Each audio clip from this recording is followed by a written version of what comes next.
Tulsi, I'd love to get your reaction to Biden saying the MAGA crowd is the most extreme political organization that's existed in recent American history. Let's start with Antifa, BLM, the group BLM.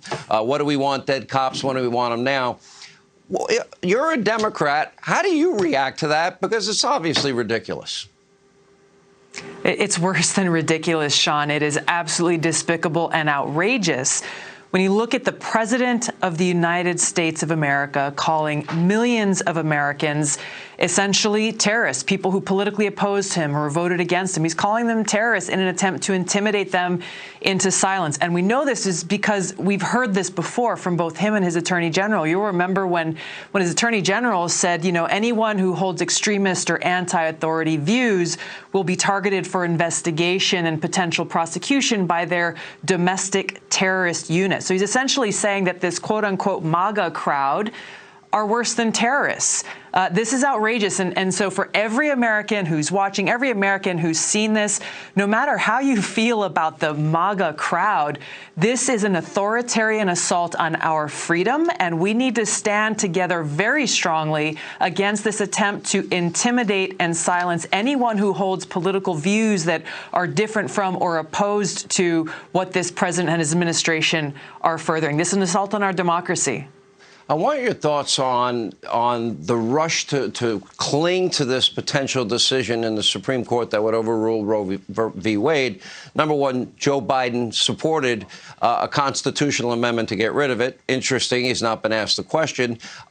Ruth Bader Ginsburg pretty much saying and arguing what I had said all my career, which I thought it was bad law. It'll be returned to the states. Abortion is not going to be unavailable or illegal in America. So they're demagoguing that issue.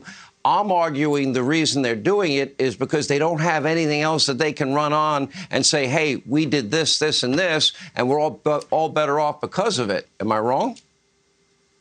Well, I think when you look at the different efforts to assault our freedom and democracy, it continuously points to the fact that they're afraid of the people. They're afraid of us. They're afraid of this question being put to the people through their state legislatures, for the people's voices to be heard.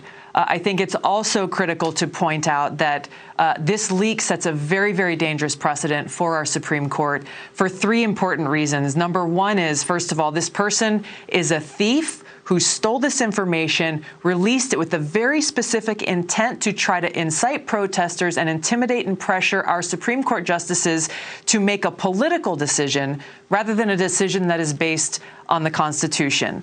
Number two, we have the fact that the Supreme Court is not in place to legislate from the bench.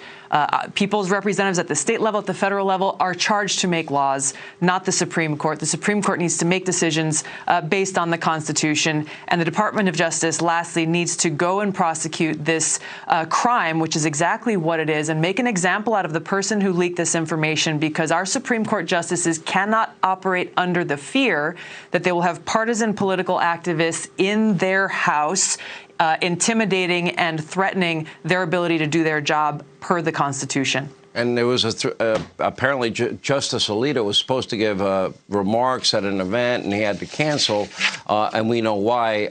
Tulsi Gabbard, always great to have you. Thank you for being with us.